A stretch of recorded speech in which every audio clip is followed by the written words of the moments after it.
Court of Appeal issues order suspending the enforcement of warrants issued to arrest Ravi Karanayaka and 6 others over central bank bond scam. Inmate at the Valikada prison tested positive for COVID-19. Senior citizens' deposit rates remain unchanged. Strong earthquake strikes off Indonesia.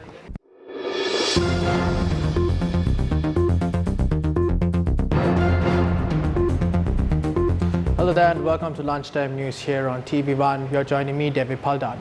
Now to take a look at more of your headline-making stories, the Court of Appeal issued an interim injunction today preventing the enforcement of the warrants issued by the 4th Magistrates Court for the arrest of ex-Minister Ravi Karanayaka and 6 others.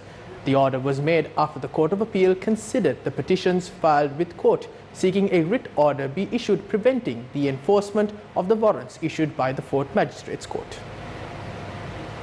The 3-judge bench of the Court of Appeal issued the order preventing the enforcement of the warrant until the petitions are examined and concluded. The matter was called up in the presence of Court of Appeal President Justice A.H.M.B. Nawaz and Justices Shiran Gunaratna and Sobhita Rajakaruna. The warrants were issued by court on the 6th of March against 10 suspects, including ex-Minister Ravi Karanayaka, with regard to a complaint filed under several charges, including the criminal misappropriation of 51.98 billion rupees in the central bank bond auctions on the 29th of March and the 31st of March 2016. Court of Appeal said today's order will not have any impact on the investigations which are ongoing with regard to the central bank treasury bond scam, adding the suspects must appear at the Criminal Investigations Department and cooperate with the investigation whenever they are summoned to the CID.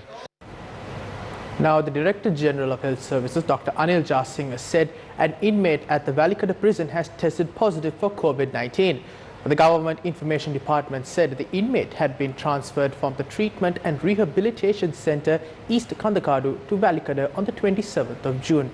The department said that PCR tests and quarantine procedures will be carried out on the infected inmate, those around him, and all other prison inmates and prison officials. The total number of infected people in the country has increased to 2,078 following the identification of a new patient at the Valikada prison. 14 more people recovered from COVID-19 and were discharged today. Of them, 12 were from overseas. One was a person from the community and the other was Navy personnel. The total number of recovered COVID-19 patients is 1,917. 150 COVID-19 patients are receiving treatment at hospitals.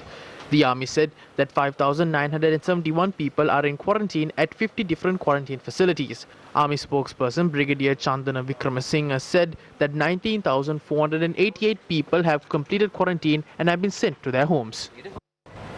Meanwhile, keeping up with more headline-making stories, the Ministry of Finance, Economic and Policy Development states that the interest rates paid for senior citizen deposits have not been changed. The Ministry of Finance, Economic and Policy Development stated that the government has not taken any such decision to revise the special interest rate offered to senior citizens or to exempt them from interest income tax relief. The ministry added that with the appointment of the new government, withholding tax on bank interest was abolished from 1st of January this year, and monthly interest income of 250,000 rupees will be exempted from tax. Police Inspector Vasantha Kumara, who was allegedly involved in drug racketeering that took place inside the Police Narcotics Bureau, has surrendered to the police. Investigations are underway in search of Veheravatta Kankanamlage Samantha Vasantha Kumara, who is 49 years old. According to the police, Vasantha Kumara has surrendered before the Kadawatha police station. He was a police inspector attached to the Police Narcotics Bureau. Meanwhile, the Presidential Media Division said the Ithukama COVID-19 Healthcare and Social Security Fund balance has surpassed 1.45 billion rupees as corporates and individuals continue to make donations and direct deposits to the fund. The Presidential Media Division in a statement said the National Hospital for Respiratory Diseases Valisara has donated 135,044 rupees and 53 cents to the fund, and the cheque was handed over to the Director General of Administration of the Presidential Secretariat, K.B. Egodavela. The Presidential Media Division further stated Ayagama Divisional Secretariat has donated 34,865 rupees and 95 cents, and Beruwala Urban Council has donated 131,200 rupees to the fund. Mr. H.A. Aryadasa donated 25,447 rupees and 96 cents. Presidential Commission Chairman K.T. Chitra Siri donated a sum of 81,315 rupees, and a child named Nisini Movinya Guruge has donated 5,000 rupees to the fund. According to the President's Media Division, the fund's balance has now reached 1,448,833,919 rupees and 15 cents. Here are a few views expressed in the political arena leading up to the general election. 2020. The government does not have an economic plan. We are gradually moving backwards. Day by day our economy is falling. The government now has to print money. So we say to you, we all have to turn this situation around. In order to do that, we all have to work together with the Samagi Jana Balavegaya. Samagi Jana Balavegayat ekka අපි ඉදිරියට යන්න ඕනේ. අපි කිව්වා නොවැම්බර් මාසේ 16 We said that after the election on the 16th of November, Gotabaya Rajapaksa will become the president and Mahinda Rajapaksa will become the prime minister. Can you see how the president managed the country during the past 6 to 7 months? The combination of President Gotabaya and Prime Minister Mahinda is required for the country. The combination of President Gotabaya and Prime Minister Premadasa will not work. Only the SJB can challenge Mahinda Rajapaksa. Beside them, there is no one in the opposition who can do that. Ranil Wickremesinghe is expecting to get ministerial posts after getting a maximum of 2 to 3 seats and join Mahinda Rajapaksa's faction and make a national government. Ranil Wickremesinghe does not fit our agenda, so we will move forward alone. They feel they are an issue to the UNP while they are daydreaming. They created problems inside the party and left. These innocent people know that for 73 years the UNP has developed the country. Through that, we are bound to protect that. That is why we are united today. We are original members of the United National Party. What are the cardboard UNPers saying? They are saying that they are not in a hurry to get power. Yesterday or the day before, they said if the people can't vote for them, vote for the Pohotua. If there is no rush to establish a government, why are they contesting the election? About 10 or 15 people have broken out. No one can stop our victory at the election. We can see the government falling down. Now they can't sell Ranil Wickremesinghe. That product has failed. I will tell the truth. When I was young, I looked up to him. Now I'm 44. Never got by with him. When we were young and energetic, we were all wasted as we grew old with him. We joined Sajith Premadasa as we were desperate. They are members of the SLFP in the country. We can see that in the upcoming election. The Sri Lanka Freedom Party gets renewed every day. We will move forward every day. I would like to remind you that soon the SLFP will rise again. After dragging down the party, he is contesting from the Pohotua. Our Secretary General is contesting from the SLPP. Since those days, we have always taken direct decisions. I did not leave Mahinda Rajapaksa to join him again. 2020. Meanwhile, leader of the Samagi Jana Balavegaya, Sajith Premadasa, attended a few rallies in Colombo yesterday. The rally was held in Boralla under the patronage of Sajith Premadasa.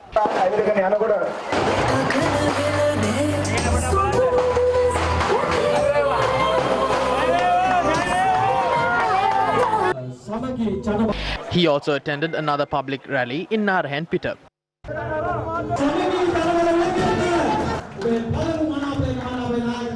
Thereafter, he attended a public rally in Kirulapana.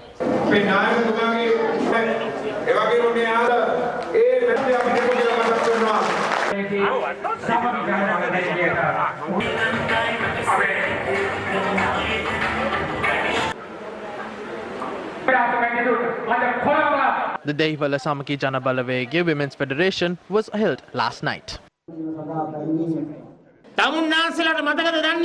I don't know if you remember, but an SLPP member from the south raped 100 women and held a function at his house. It was an attempt to brag to the public about a low-class thing he did as a heroic act. It's sad to say that this member had the support of that government. Do you remember that a chairman from the Hambantota district abused women? Some people don't remember those incidences. The service rendered by women in the community is commendable. We hope that on the 5th we will get votes that are needed to win the election, and we would like to say that we will launch a women-centered income generating program to empower all women living in this country to become economically empowered. ශක්තිමත් කරන්නට අපි කටයුතු කරනවායි කියලා මම මේ අවස්ථාවේ කියන්න කැමතියි. Dudley Senanayake College in Narayanpeta that was closed due to COVID-19 pandemic was reopened today with the unveiling of a new Buddha statue.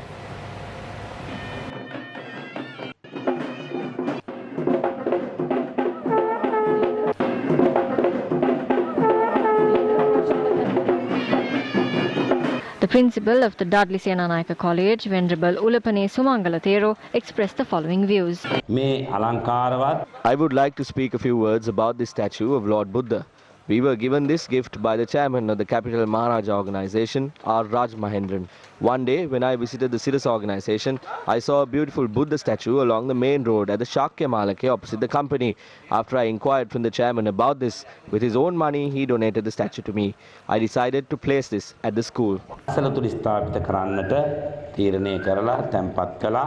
Meanwhile, a new smart classroom at the school was declared open today. Senior officials of Newsfirst, Colombo Zonal Education Director and teachers took part in the event.